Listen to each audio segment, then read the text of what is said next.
저희가 계속해서 사도행전 말씀을 보고 있습니다. 우리가 계속해서 보고 있는 이 말씀 속에 사울이 등장하는데, 스데반이 순교하는 그 장면에 사울이 등장한 이후에 그 사울이 예수 믿는 사람들을 박해했고, 그리고 먼 다메섹까지 쫓아와서 예수 믿는 사람들을 잡아가려고 했었습니다. 근데 그때 부활하신 예수님이 사울을 만나고, 이 사울이 그 예수님 만난 이후에 앞이 보이지 않는 상태에서 3일 동안 금식하며 기도하고 있었습니다. 하나님이 그 다메섹에 있었던 제자 아나니아를 주님께서 찾아가셔서 그 아나니아를 통해서 안수하고 기도할 때 안 보이던 눈이 보여지는 치유의 역사가 나타났고, 그리고 성령이 임했으며 그에게 세례를 베푸는 그러한 장면이 이어졌습니다. 그리고 오늘은 그 이어지는 그 장면 다음입니다. 그 다음에 보면 오늘 본문이 시작하는 9장 19절 말씀에 이렇게 기록합니다. 음식을 먹음에 강건하여 지니라. 사울이 다메섹에 있는 제자들과 함께 며칠 있을새. 누가 음식을 먹었습니까? 사울이 먹었습니다. 사울이 사흘 동안 먹지 않고 금식하며 기도할 했는데, 음식을 먹고 오히려 몸이 회복되어지고 강건해졌습니다. 여기에서 한번 이런 질문을 던져볼 수가 있습니다. 성경에 답이 나와 있지는 않습니다. 이 음식을 누가 준비했을까? 사흘 동안 금식하며 기도했던 이 사울이 눈을 뜨고 나서 본인이 준비했을까? 아니면 누군가가 준비해 주었을까? 그것도 아니면 이 아나니아가 찾아오면서 음식을 준비해 오거나 아니면 그 위에 음식을 만들어 주었을까? 성경에 나와 있지 않아서 정답은 없습니다만 이런 질문 한번 던져볼 수 있을 것 같습니다. 이어지는 말씀에 19절 후반부에 이런 말씀이 있습니다. 사울이 다메섹에 있는 제자들과 함께 며칠 있을새. 다메섹에 예수 믿는 사람들이 있었고 제자들이 있었습니다. 근데 그 제자들과 사울이 지금 만난 겁니다. 아나니아가 그랬던 것처럼 사울 그러면 그들에게 굉장히 공포의 대상이 되는, 믿는 사람들에게 두려움의 대상이 되는 그러한 존재였는데 그 사울과 만난 겁니다. 누가 만나게 했을까요? 이것도 성경에 나오진 않습니다만, 그러나 아마도 분명하게 아나니아가 그 역할을 하지 않았을까 싶습니다. 아나니아가 사울을 먼저 찾아갔었고 또 그 사울에게 안수했던 사람이 아나니아니까 아나니아가 다메섹 공동체에 있었던 제자들과 다리를 연결해 주는 것처럼 이렇게 소개해 주지 않았을까 싶습니다. 생각해보면 이 아나니아가 사울을 위해서 참 많은 것을 하지 않았나 싶습니다. 자세하게 나와 있지는 않지만 또 여러 가지 자료 중에 정교회의 전통을 보게 되면 이 아나니아를 설명한 부분이 있는데, 성경은 아닙니다. 그렇지만 역사서처럼 나와 있는 그 전통에 의하면 이렇게 말합니다. 사울이 다메섹에서 여러 가지 복음을 전하는 사역들을 감당할 때 아나니아가 함께 있고, 그리고 이 사울이 나중에 다메섹 성에서 도망을 치게 되는데, 탈출하게 되는데 그 탈출을 도왔다, 이렇게 아나니아를 소개하고 있습니다. 그러면 아나니아는 어떠한 사람인가?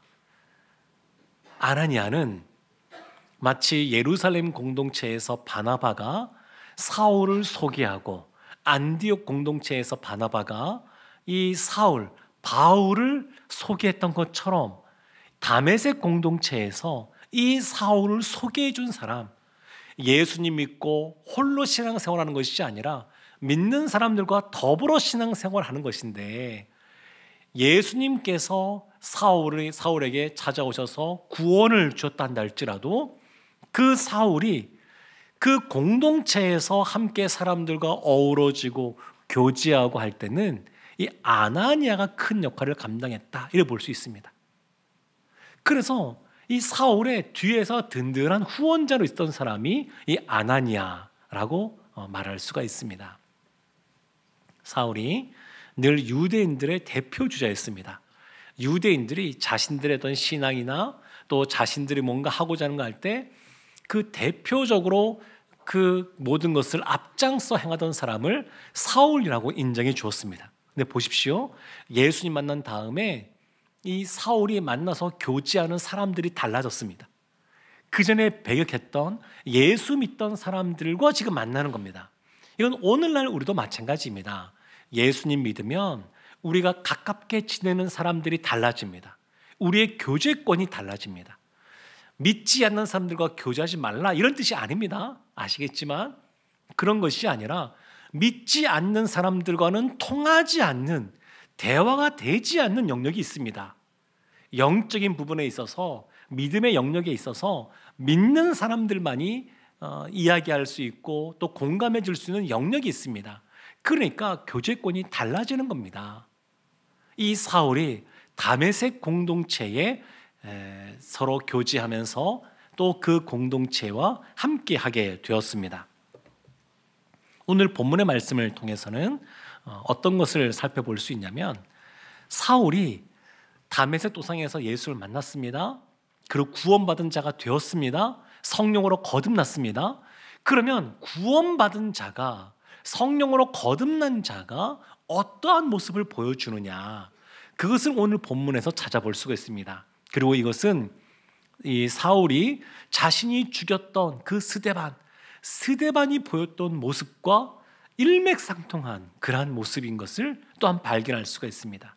그래서 오늘 말씀을 통해서 자신이 죽였던 그 스데반의 뒤를 잇는 사울의 모습, 그러면서 구원받은 자의 특징적인 모습을 보여주는 사울의 모습을 살펴보려고 합니다. 첫 번째 특징은 뭐냐면 복음의 증인이 되었다는 겁니다. 복음을 전하는 증인이 되었습니다. 사도행전 9장 20절 말씀에 이렇게 말합니다. 즉시로 각 회당에서 예수가 하나님의 아들이심을 전파하니, 즉시로 전파했습니다. 유대인들이 십자가에 못 박아 죽인 그 예수가 하나님의 아들이라고 전파하기 시작했습니다. 22절 말씀은 이렇게 말합니다. 사울은 힘을 더 얻어 예수를 그리스도라 증언하여 다메섹에 사는 유대인들을 당혹하게 하니라. 여러 가지 견제들이 있지만 사울이 더 힘을 내서 더 힘있게 복음을 증거하고 있습니다. 그랬더니 얼마 전까지 자신들의 대표주자, 자신들을 대표하는 그 사람이었는데 지금은 180도 바뀌어져 있는 그러한 사울의 모습을 보면서 유대인들이 굉장히 당혹해 하게 됩니다. 예수님 믿으면 변화가 나타납니다. 달라지는 것이 있습니다. 그런데 예수님 믿고 구원받으면, 성령으로 거듭나게 되면 달라지는 모습 중에 하나가 우리의 내면이라고 할 수 있습니다. 우리의 마음속에 아픔이 있고 상처가 있어도 주님께서 감싸주시고 싸매셔서 회복시켜 주십니다. 그런 은혜가 있습니다. 마음이 불안하고 우울할 때도 주님 안에서 감사와 기쁨이 회복이 되어집니다. 그런 부분이 분명히 있습니다. 그런데 사도행전 말씀을 보게 되면, 또 오늘 본문의 말씀을 보게 되면 구원받은 자의 드러나는 첫 번째 특징은 뭐냐? 복음을 증거한다는 겁니다. 복음을 증거한다는 거예요. 지난 한 주간 이렇게 여러 뉴스를 접하면서 이런 생각을 떠올리게 되는 겁니다. 정상적인 그러한 국가, 나라는 어떤 것인가? 또 조직은 어떤 것인가? 시스템은 어떻게 되어야 되는가? 이런 생각들을 이제 해보게 되었는데, 신앙생활에 있어서도 그런 것 같습니다. 구원받은 자의 정상적인 반응은 복음을 증거하는 겁니다. 그런데 예수님 믿고 구원받았습니다. 성령 안에서 거듭났다고 확신하고 있습니다. 그런데 우리의 삶에 복음을 증거하는 증인의 모습이 나타나지 않는다 그러면 뭔가 어딘가 비정상인 모습이 있는 겁니다. 적어도 사도행전에서는 우리의 내면, 예수님 믿고 나서 우리의 내면이 하나님의 은혜 가운데 치유가 되었다, 이런 표현들이 나오지가 않고, 구원받은 자는 어떤 사람이냐? 복음을 증거하는 모습으로 나타난다, 이렇게 말하고 있는 겁니다. 그러니까 전도하는 것은 굉장히 중요한 겁니다. 신앙생활을 오랫동안 해왔단다 할지라도 우리의 삶 속에 그래서 구원에 대한 확신도 있고, 그리고 교회에서 봉사도 하고 나름대로 믿음의 삶을 살아야 한다 할지라도 우리의 삶에 전도하는, 증거하는 증인의 삶을 살고 있지 않으면 뭔가 우리의 신앙 가운데 정상적이지 않은 비정상이 자리를 차지하고 있다, 이렇게 보셔야 됩니다. 암이라고 하는 것이 그런 것 아니겠습니까? 우리 몸 안에 정상적인 세포가 아닌 비정상적인 세포가 정상적인 세포보다 더 생명력이 있고 더 활동을 해가지고 정상적인 세포를 잡아먹는 것, 그 생명을 잃는 것이 암이라는 것 아니겠습니까? 그러니까 우리 신앙생활도 비슷한 것 같습니다. 뭔가 비정상적인 것이 있으면 그걸 그냥 두면 안 됩니다. 그걸 그냥 두면 안 되고, 그것이 하나님이 원래 계획하신 대로 믿는 사람, 성령 안에서 거듭난 사람은 복음을 증거하는 것이 정상적이고 자연스럽고 당연한 것이니까 그러한 모습으로 회복되기를 힘써야 될 줄로 믿습니다. 예수님 믿고 예수님 전할 수 있습니다. 전도는 오랜 시간 그것을 연단해야 되는 어떤 성령의 열매가 아닙니다. 예수님 믿으면 즉각적으로 할 수 있는 것이 이 전도입니다. 그래서 예수님이 사마리아 땅에 가셔서 그 수가성의 그 우물가의 여인을 만나셨을 때 그 여인이 예수님을 만나고 보인 반응이 기록이 되어 있는데, 요한복음 4장 28절에서 30절 말씀이 이렇게 말합니다. 여자가 물동이를 버려두고 동네로 들어가서 사람들에게 이르되 내가 행한 모든 일을 내게 말한 사람을 와서 보라. 이는 그리스도가 아니냐 하니 그들이 동네에서 나와 예수께로 오더라. 물동이를 버려두고, 이 여인은 물을 뜨러 온 사람입니다. 근데 물동이를 버려두고 동네로 들어갔습니다. 이 여인은 동네 사람들을 만나기 싫어서 남들이 다니지 않는 한낮에 물을 뜨러 다니던 사람입니다. 그런데 자신을 그렇게 이상한 눈으로 바라보고 또 책망하던 비난하던 그 동네 사람들을 본인이 찾아갑니다. 본인이 찾아가서 와서 보라, 이가 그리스도가 아니냐, 이렇게 복음을 전하고 있는 겁니다. 그러니까 전도는 예수님 믿자마자 할 수 있는 게 전도입니다. 그래서 우리도 흔히 그런 말 하지 않습니까? 예수님 처음 믿는 초신자가 새 가족의 전도를 더 잘한다. 그거는 초신자이기 때문에 잘하는 것이 아니고 초신자라도 할 수 있는 거기 때문에 그런 겁니다. 그래서 구원받은 자의 모습은 첫 번째는 복음을 증가하는 것이고, 두 번째는 복음과 함께 고난을 받는 모습입니다. 고난을 기꺼이 받는 겁니다. 우리 9장 23절부터 25절까지의 말씀을 우리 함께 합독하도록 하겠습니다. 여러 날이 지남에 유대인들이 사울 죽이기를 공모하더니 그 계교가 사울에게 알려지니라. 그들이 그를 죽이려고 밤낮으로 성문까지 지키거늘 그의 제자들이 밤에 사울을 광주리에 담아 성벽에 달아 내리니라. 아멘. 사울이 180도 변하니까 그 사울을 존경하고 따르고 자신들의 고난을 위임했던 유대인들이 180도 달라졌습니다. 그래서 사울이 앞장서 스데반을 죽인 것처럼 이제 유대인들이 사울을 죽이고자 합니다. 고난이죠. 고난이 닥쳤습니다. 이것은 다메섹에서 나타난 모습인데, 다메섹만이 아니라 예루살렘에서도 사울이 이런 일을 겪습니다. 그래서 9장 28절 29절 말씀이 이렇게 말합니다. 사울이 제자들과 함께 있어 예루살렘에 출입하며 또 주 예수의 이름으로 담대히 말하고 헬라파 유대인들과 함께 말하며 변론하니 그 사람들이 죽이려고 힘쓰거늘. 사울이 원래 예루살렘에 있었던 사람입니다. 여기에서 대제사장들에게 문서를 받아서 다메섹으로 갔습니다. 다메섹에 갈 때는 복음을 박해하는 자로 갔습니다. 근데 다메섹에서 예루살렘으로 돌아올 때는 복음 때문에 박해받는 자가 되었습니다. 복음을 회방하러 간 사람인데 돌아올 때는 복음을 전하는 증인으로 그가 바뀌게 되었습니다. 다메섹에서 또 예루살렘에서 사람들의 그러한 자신을 죽이고자 하는 그러한 고난 가운데 있었는데, 특별히 다메섹에서는 너무 긴급한 상황이어서 도망을 치게 됩니다. 근데 이것을 고린도 후서 11장 32절 33절에서 조금 더 자세하게 이렇게 설명합니다. 다메섹에서 아레다 왕의 고관이 나를 잡으려고 다메섹 성을 지켰으나 나는 광주리를 타고 들창문으로 성벽을 내려가 그 손에서 벗어났노라. 아레다 왕, 다메섹을 다스리던 통치하던 사람인데 그의 고관이 사울을 잡으려고 했으니까 아마 유대인들이 권력자들과 함께 손을 잡은 것 같습니다. 그래서 사울을 잡으려고 했는데 도망을 치는데 보십시오. 광주리를 타고 들창문으로 성벽을 내려가.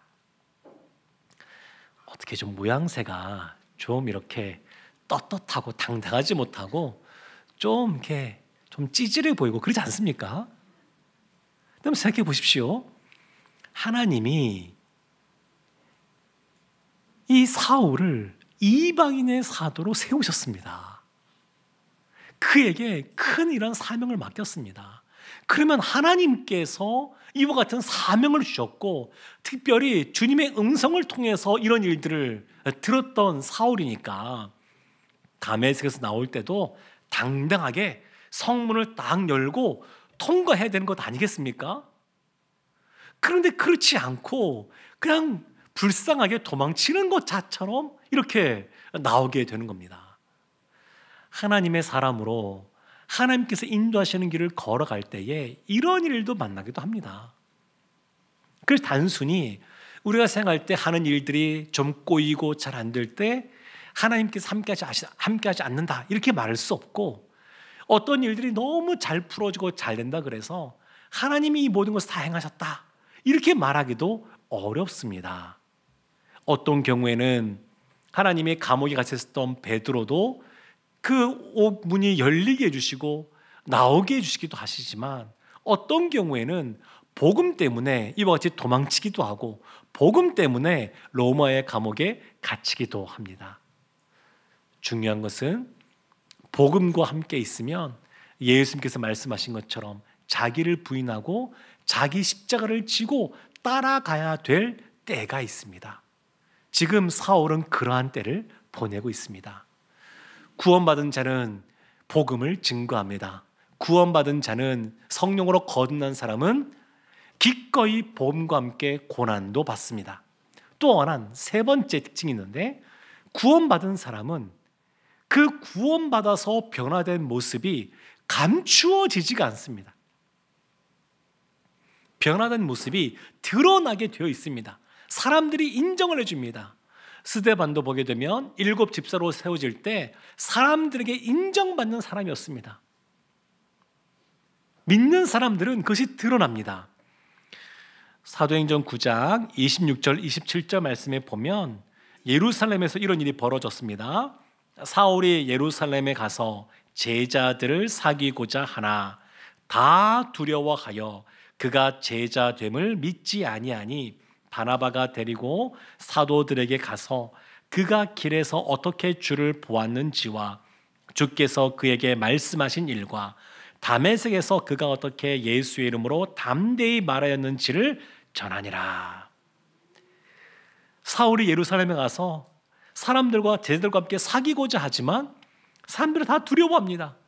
다메섹은 그래도 사울이 이렇게 핍박했다 이런 이야기를 소문으로 들은 것 아니겠습니까?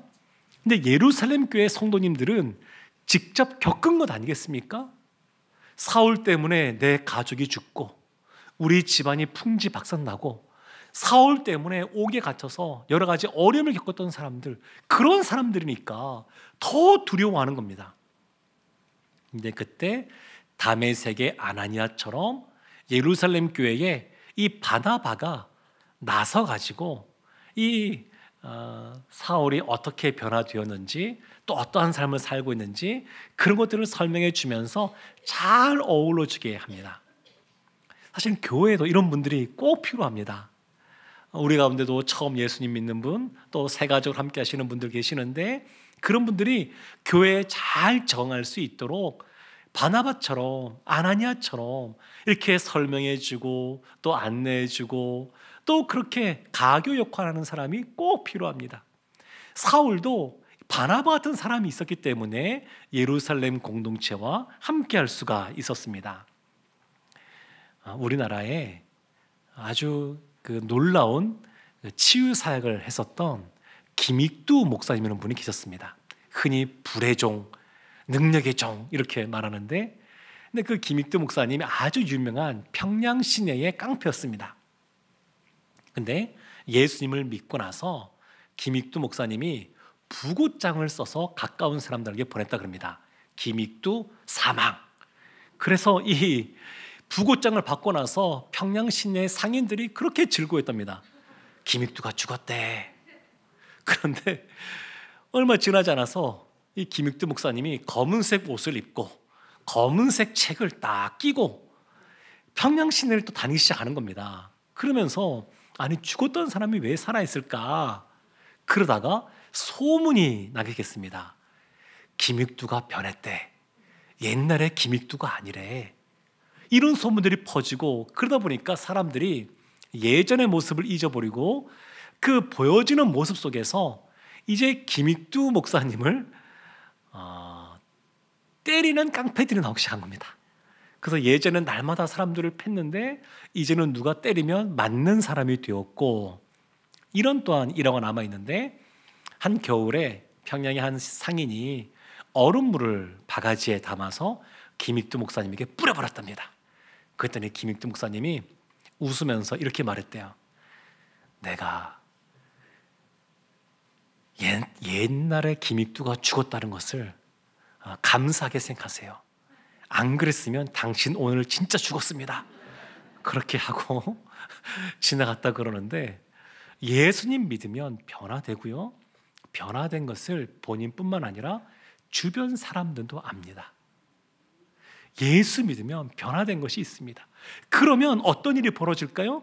31절 말씀에 그 결론이 나와 있는데, 우리 31절 말씀 함께 합독하겠습니다.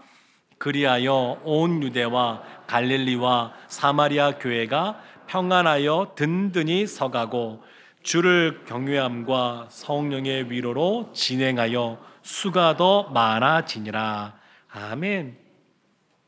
온 유대, 우리가 유대 땅 가운데, 예루살렘과 유대 땅 가운데 복음이 전파된 것 보았습니다. 사마리아, 빌립을 통하여서 복음이 전파된 것 우리가 보았습니다.